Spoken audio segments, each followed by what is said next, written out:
task over the next 2 hours is to try and get you on that track to feeling a little bit better. It's Healthy Minds, Better Lives for a Thursday evening at 9 p.m. And as well as hoping to make you feel good, we're also very much in the popular zeitgeist, the word I'm going to use, Where Love Lives, featured in a Christmas advert.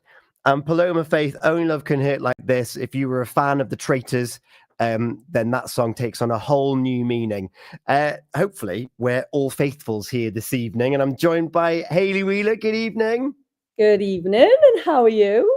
All the better for blinking and being back here on Healthy Minds, Better Lives with you again. It really does feel like that, doesn't it? I went to sleep and I got up and it's radio again. Yay! Which we are very grateful for. And that's kind of the main theme that we're going to talk about this evening, isn't it? Being grateful, gratitude practices. Give us an overview as to why that's so important, Hayley. I just think I had this conversation so many times this week. We are so busy, so busy just trying to get by that we are either living in the past or the future. So bringing ourselves into what's going on now is a bit of mindfulness, a bit of gratitude, but being in the moment, being grateful for what's around, and not really worrying about the big stuff, really focusing on, well, anything really, but even as simple as it's a dry day or it's a wet day, or it's surprising how impactful gratitude is.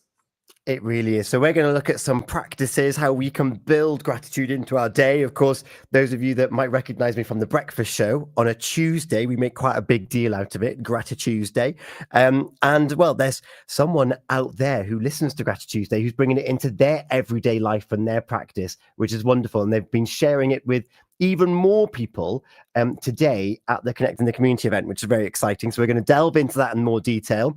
Towards the end of the show, we're going to be looking at radiotherapy to try and increase your knowledge of the cancer treatment typically used for different types of cancer. So Radiotherapy Day has been observed. So we're going to give you insight as to what that is and how you can help look after people that might be going through the signs and symptoms of treatment, because the treatment itself can cause discomfort. And before that, we've got, well, Hayley, you've been in conversation last week about baby brands and mams. Yeah, so I met with Zoe Watson. She's a parenting expert, and we were talking about the research into parents putting the pressure on themselves. Now, we all make assumptions that the pressure comes from the external sources, but we talked about the pressures that we, as parents, that perfect image that we're supposed to portray, we're talking about that. Amazing. Where's that pressure? Is it internal, external? How is it manifesting itself? Maybe you're in that same boat. And was it only this morning, actually, talking of parents putting pressure on themselves. We had Ella Starling on the breakfast show this morning, Hayley. She's an artist based near Fishguard, and she is putting together a creative mums project where she's going to be painting portraits of 4 mums in particular in this first round. She's going to get to know them. They're going to sit for the portrait. They're going to have a deep dive conversation about the pressures and who they are. Because she was saying about how mums in particular, they're either rainbows and everything's perfect, or they're scatty and chaos, but they get by. And she was like, well, actually, that there's a lot happening in that line. So she wants to understand that, and she wants to turn it into an exhibition. There's going to be different mum groups as well, to get together and discuss what motherhood actually is and what it looks like.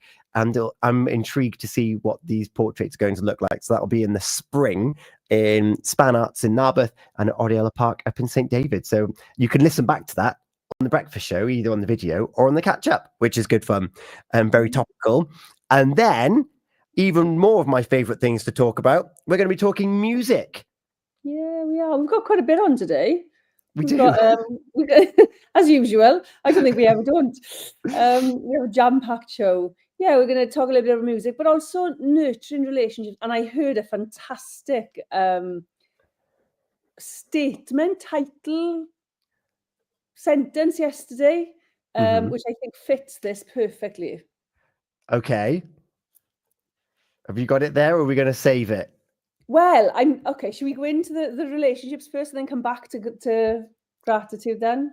I'll tell you what, before we jump into that, talking music therapy, we've got a very special guest joining us. It's going to be Anne Harrod from Hiriaeth Haven, a qualified music therapist. The reason why she hasn't joined us straight off the bat, because she's at rehearsal. So she's bringing music to life before joining us, which I think is marvelous. And some of you may know that I also lead a choir. I sing and I play guitar. So I'm very excited to talk about music and the benefits that can have. So let's get into it. If you want to join the show this evening, there's lots of ways you can message us. Ahmed over on YouTube has just put a comment in saying hi. So you can comment over on YouTube. The thing about comments is that they're public. You may end up with your name on screen because we're live on social media at the moment. Hello. You can also WhatsApp us 01437 764455. And if you put no name at the end, we won't say your name. We'll just give your message and your question the airtime, but we won't reveal who you are if you've got any questions to ask. You can also download the Pure West Radio app if you haven't already, and you can send a message to studio. Same applies. Don't put your name in, so we won't be able to break that. And also, good old-fashioned email, studio@purewestradio.com is what you're looking at. First of all, great big shout-out to James Rocky, who's watching on Instagram. Thank you very much. And also, good luck to you, Break a Leg, up in Cardiff for your performances too. Lots of things colliding, which I love on a Thursday evening. Relationships, Hayley, we're going to start there. Wasn't the plan, but let's do that. Let's do this. Well, do you know, so yesterday, do you know about the Wellbeing Economy Cymru? Oh, no, but I'm going to. Okay, so this is an annual thing now. The first one was last year. This was the second one this year. And it was a chance for me to exhibit this year. So I did. Yeah, you attended. And yeah, it was really good, actually. And I hosted a question time. So at the end, they have a bit of an open space where they have people asking questions, and then whoever wants to come and answer those questions or be part of the discussion, they get to join the group. So my question was, I have to remember it now. Hang on, I texted it to myself. Let me just read it. If I don't text it to myself, I won't remember. So my question was, how do we move beyond coping strategies to create cultures where people are truly free to thrive? So that was the original question. So I had a preconceived idea about how this conversation was going to go.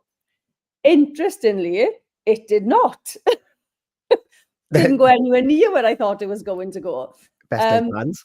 And I'm glad, because there was 4 other people joined me, and we ended up talking about division, because we sort of we went really wide and looked at the organizational, societal, then we came insular and looked at the person, and then we started working out from the person, and we started to talk about the division that's being sown across the whole, I think, the globe, actually, not just the country.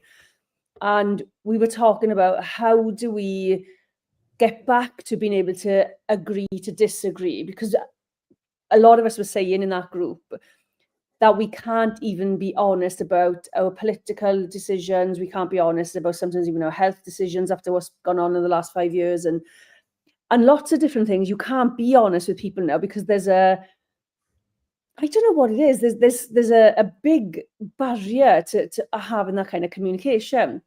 And this lady's husband said, yeah, that's what's called. So when you agree to disagree, it's the dignity of difference. Oh, I like that. I do as well. I really liked it. And I thought that's a really lovely way of putting it, because we need to get back to that. And the other thing was talking about when you do agree to disagree, or when you can't agree to disagree, taking it back to a point where you do agree. So, Okay. for example, let's say the lady who spoke about this, she said about, let's take it back to rivers then, right? Let's say that we disagree that there's climate crisis, but we can agree, we would go back to a point and say, okay, so do we think that we want clean rivers and seas and beaches? And we're all going to say yes to that, aren't we? Mm-hmm. Yes. So, yeah, exactly. So you would go back to that point and work forwards. We already agree that we want the rivers, the beaches and the seas to be clean. So maybe there is a bit of a problem with people causing some issues in nature. Might not be a climate crisis, and we might not be there. We might not get that person to believe that yet. But it wasn't about getting them to believe your thing. It was about finding points we did agree on and agreeing to disagree on other things. And it was just such a lovely conversation. That's actually a really refreshing way to look at it. And Andrea's with us here now. There shouldn't be any problem with just agreeing to disagree, which I do get. Yes, you've got your viewpoint. You've got your viewpoint. Let's just go in our separate directions. However, that still creates division. So not talking about it is also going to cause that space. But what you're saying there is, well, I don't agree with that, and you don't agree with what I've just said. However, the outcome still isn't changed by that.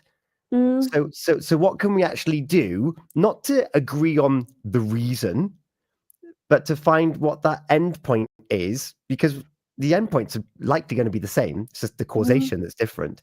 Yeah, I don't agree with you, therefore I'm not going to speak to you. So there's no real malice to it, but it also doesn't solve the underlying problem as to why you found something you're disagreeing about. But I can remember, and we were talking about community, and you seem to have a really great community in Pembrokeshire. And I remember growing up in a small village, and the community was great there. You had the rugby club, the cricket club. I think we talked about this last month. We did, yes. But I also remember, like, men coming together in the pubs and having a few pints and disagreeing and getting loud with one another, and then sitting down and having a pint, right? Yeah. But we've lost that sense of we can do that. We can have those discussions. We can get a little bit loud. We can air how we feel. We are, well, the five of us in that group yesterday felt that we'd lost that ability to do that. And it's having an impact on relationships, close relationships, extended relationships, colleagues at work. How do we bring that back so we can start to re-nurture relationships? And I love the dignity of difference. How do we use that? Dignity of difference. I love that, because we are going to approach different problems and different things from our lived experience. So we don't all have the same lived experience. That's the whole point of it.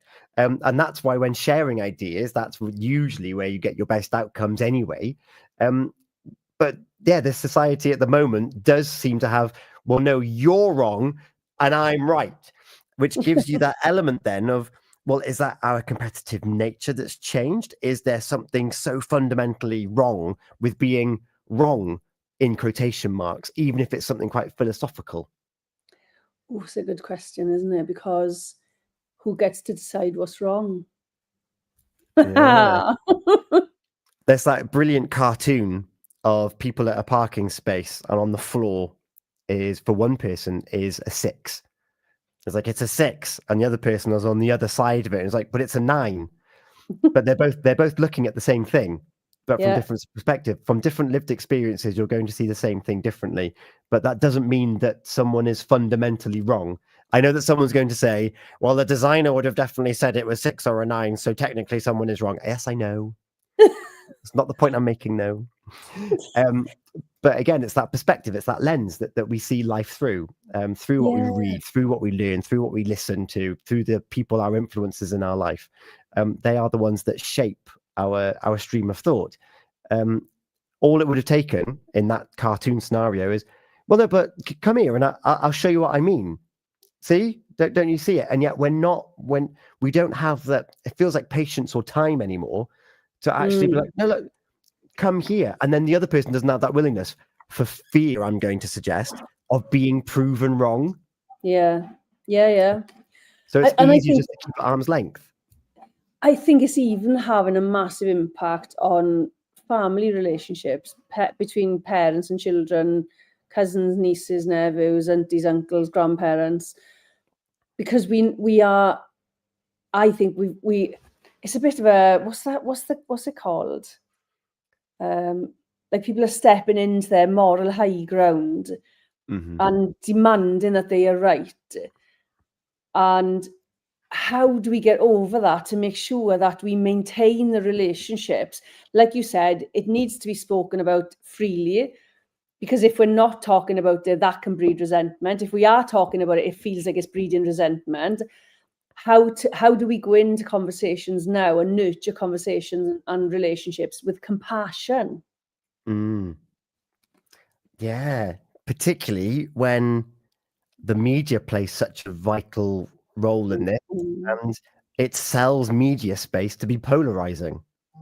Absolutely. No, it's something that's been on my mind. I switched my TV off in 2020. I don't watch the news. I don't watch the celebs now. I have no idea who they are. I see people and I think, who the heck is that? What are they from? But it's lovely. I really enjoy it. I really like the fact I'm not feeling the pressure. But so I'll go to a hotel tomorrow night in Reading. I'll watch whatever's on TV as I go to bed, and the adverts will do my head in.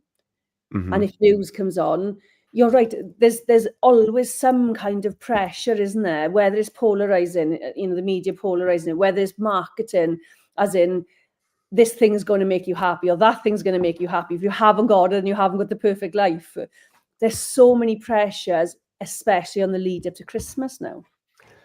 Yeah. So what I'm kind of going to put you on the spot now then, Hayley, and say, how can we start broaching, first of all, these conversations? We'll get into pressures a little bit later on. Maybe we start looking at gratitude actually.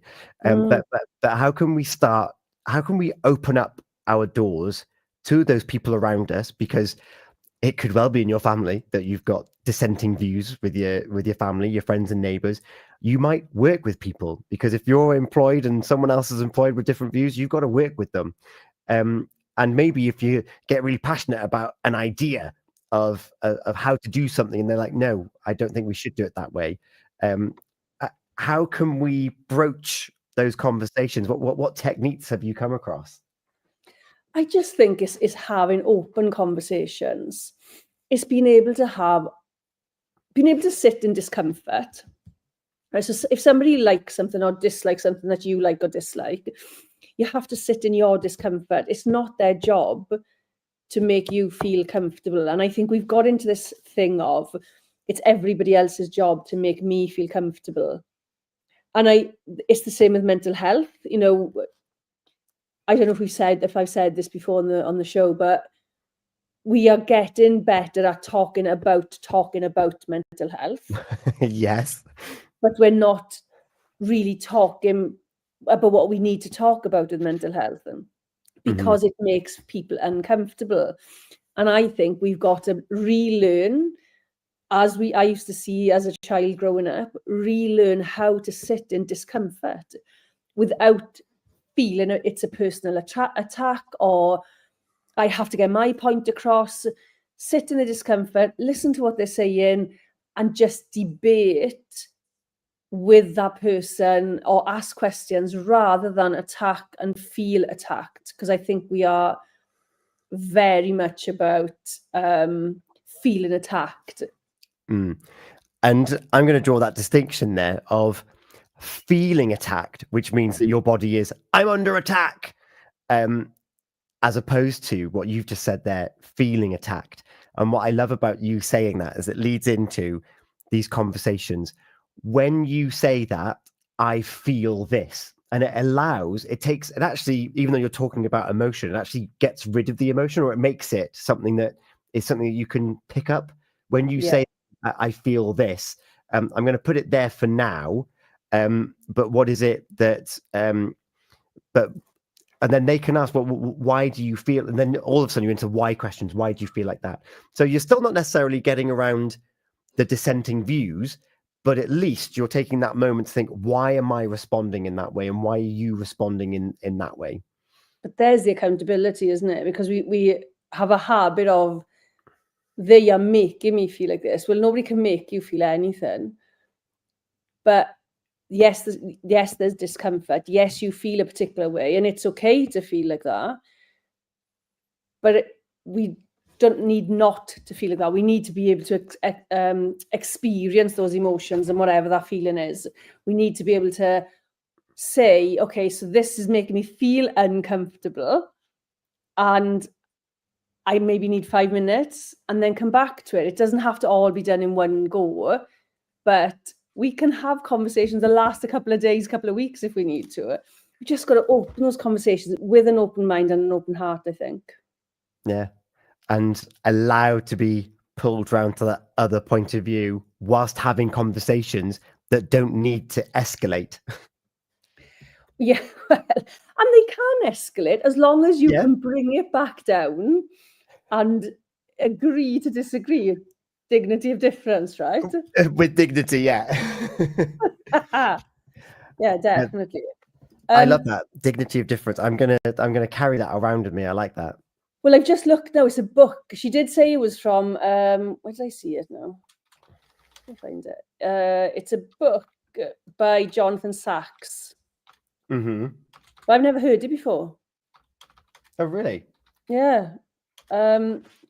Yeah, so I just think we're going into a really potentially stressful situation. We've got Christmas coming up. There are financial pressures. We're still going through that sort of financial crisis with people. How do we maintain relationships whilst we're going through this kind of stressful, and whether it's Christmas, whether it's a birthday, whatever the stress is, Mm-hmm. how do we maintain those relationships?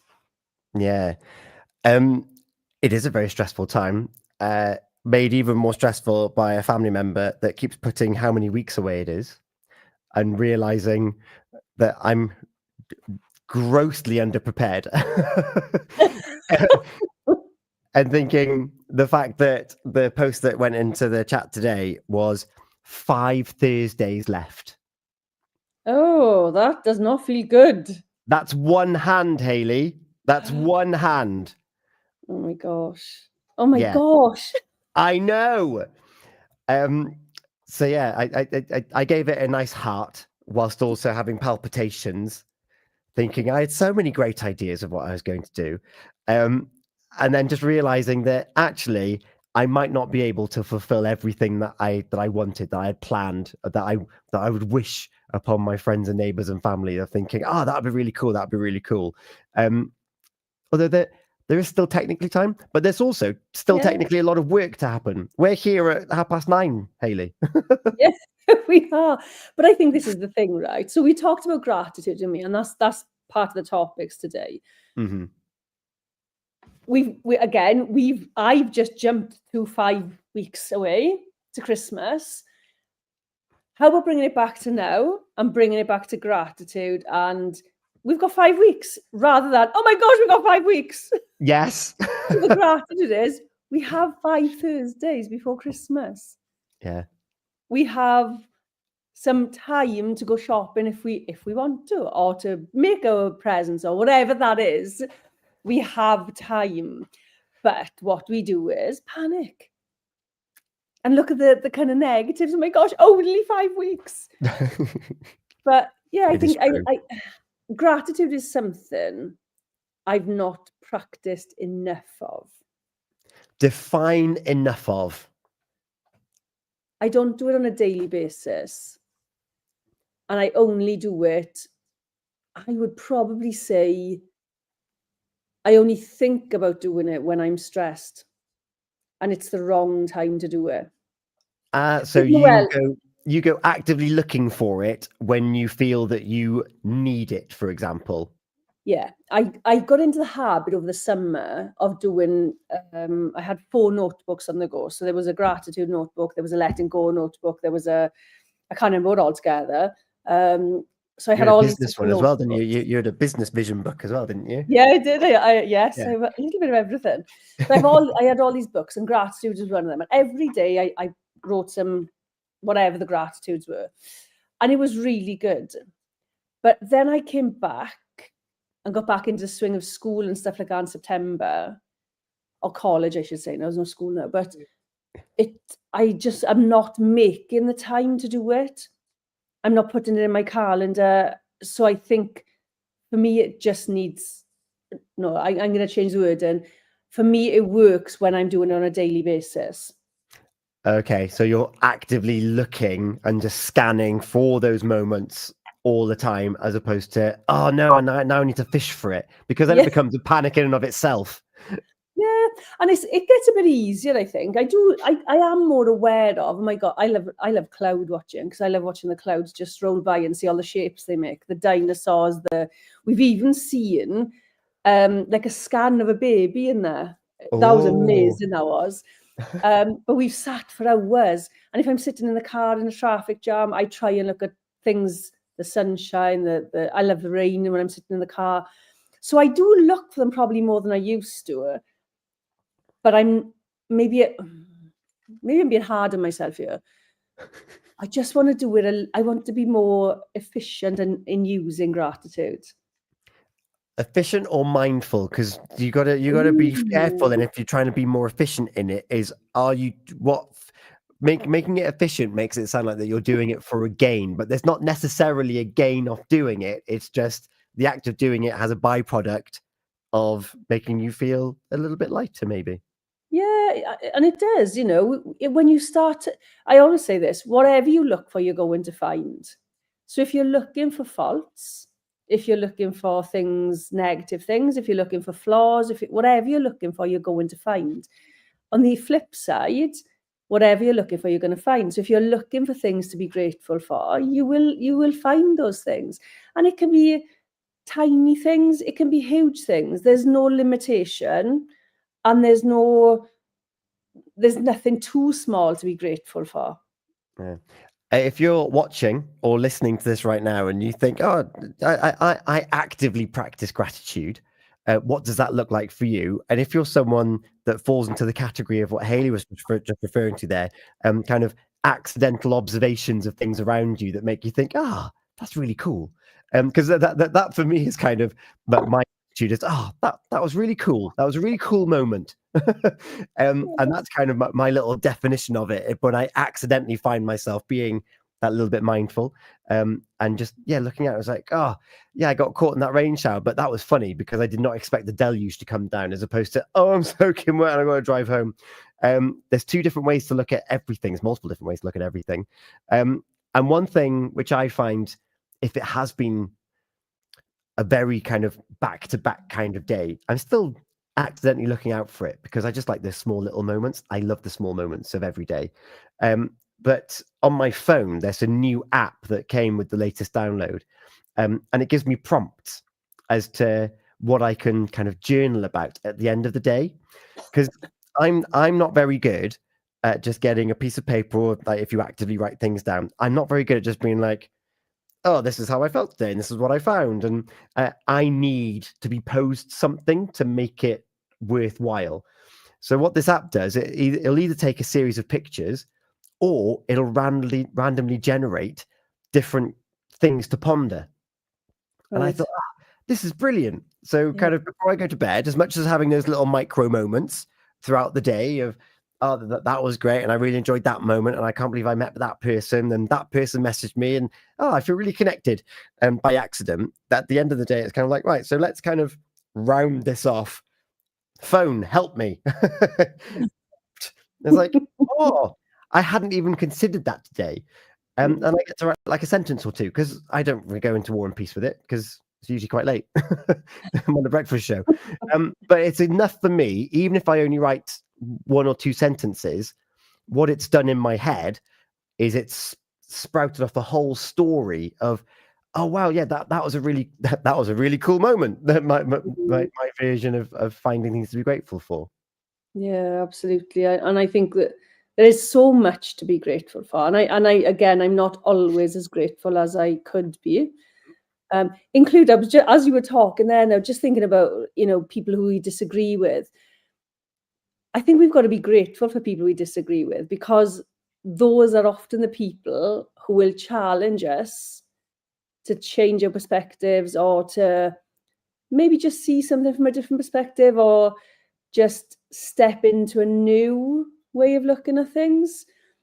And I think we all need a little bit of that. So I think there's a gratitude. And I wonder if people are falling out with their friends at the moment before Christmas, or family members.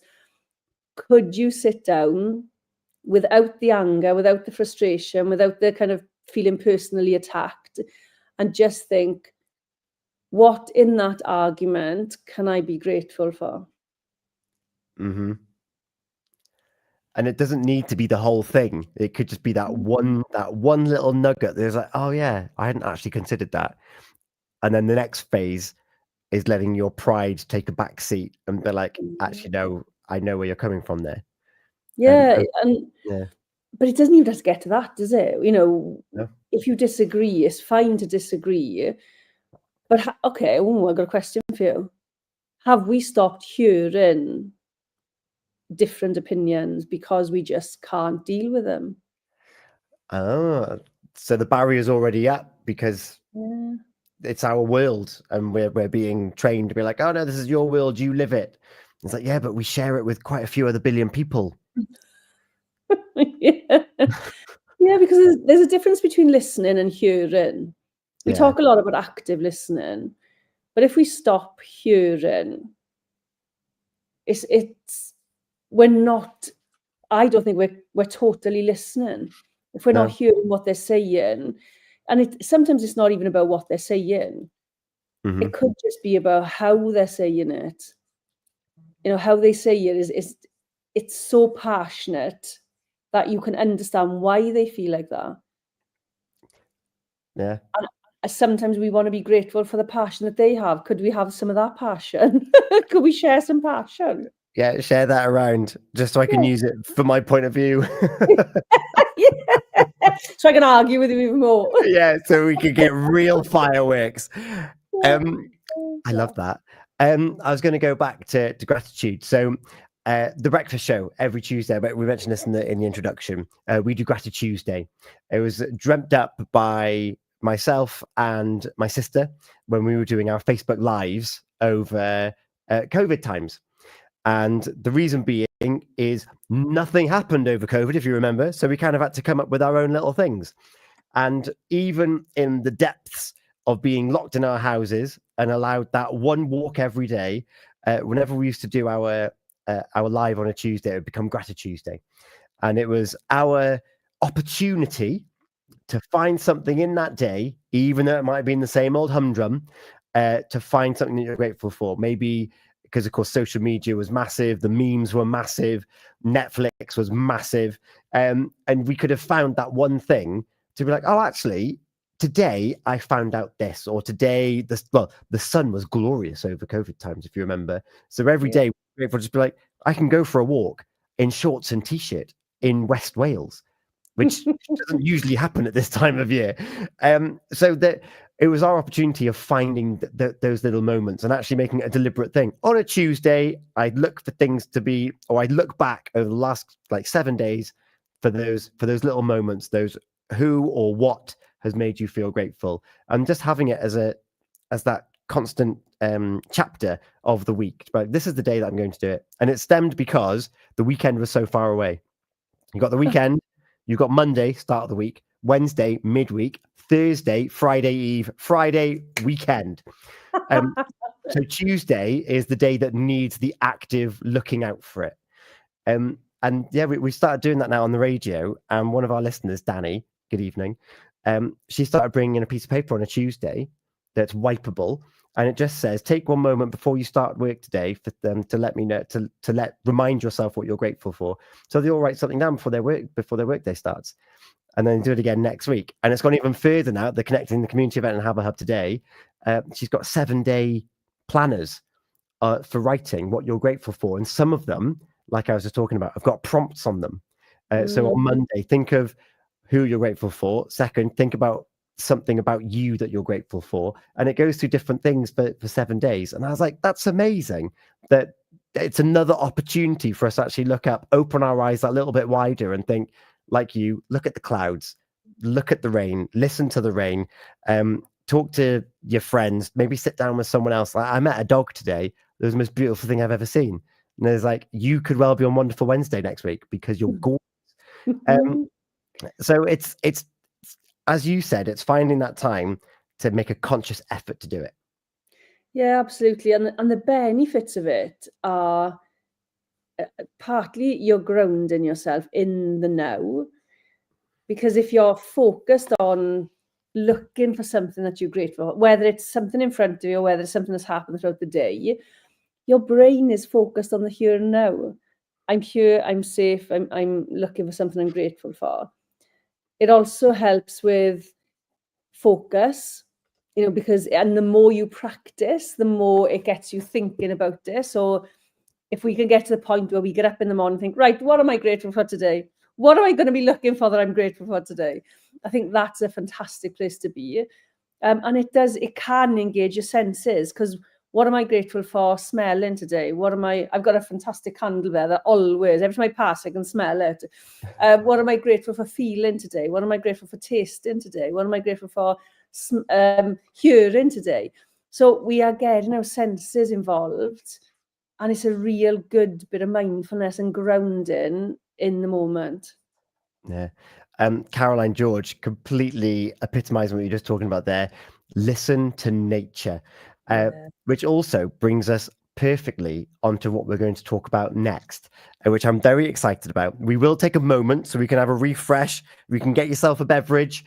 Come back, though, because not only are we going to be listening to nature, we're going to be listening in general, because one thing I'm very grateful for is that I love music. And I love that music can help people. Haley, we're going to be joined very shortly by Anne Harrod from Heriaeth Haven, a music therapist, to tell us all about the benefits of music, the benefits of singing.